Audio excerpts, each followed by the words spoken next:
ওমানে যারা আমাদের বাংলাদেশি প্রবাসী ভাই বোন আছেন অথবা যারা ওমানে বসবাসকারী নাগরিক আছেন, আপনারা অবশ্যই গর্ববোধ করতে পারেন ওমানের দেশটাকে নিয়ে। কারণ ওমানের দেশ আন্তর্জাতিকভাবে অর্থনৈতিক, জীবনমান এবং নিরাপত্তার, আইন শৃঙ্খলা সবকিছুতে গোটা বিশ্বের ভিতরে ৪র্থ নম্বর স্থানে গিয়ে অবস্থান করতেছে। জি হ্যাঁ বন্ধুরা, আর গোটা এশিয়া আরব কান্ট্রির ভিতরে নাম্বার 1 স্থানের ভিতরে অবস্থান করতেছে।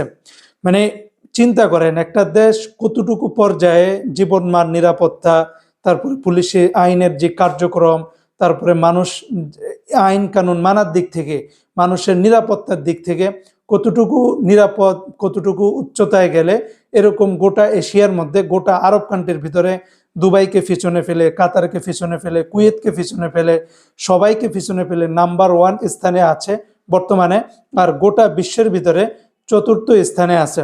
জি হ্যাঁ বন্ধুরা, ইতিমধ্যে ওমানের একাধিক গণমাধ্যম, পাশাপাশি ইন্টারন্যাশনাল যে সমস্ত ডাটা বেসগুলো এগুলো স্বীকৃতি দেয়, তারা তো আগেই প্রকাশ করে দিয়েছে এবং সকল গণমাধ্যমও এগুলো প্রকাশ করেছে। আর এই বিষয়ে ওমানের অর্থমন্ত্রীও কিন্তু একটা বিবৃতি দিয়েছে, যেটা ইতিমধ্যে আমি পোস্ট করেছিলাম, যেখানে ওমানের অর্থমন্ত্রী বলেছে যে বর্তমানের ওমানের গুণগত এবং জীবনমানের দিক থেকে বিশ্বের ৪র্থ স্থানে উঠে এসেছে। এটি যে কোনো আরব দেশের চেয়ে সর্বোচ্চ অবস্থান এবং ওমানের সামাজিক ও অর্থনৈতিক উন্নয়নের একটি স্বীকৃতি।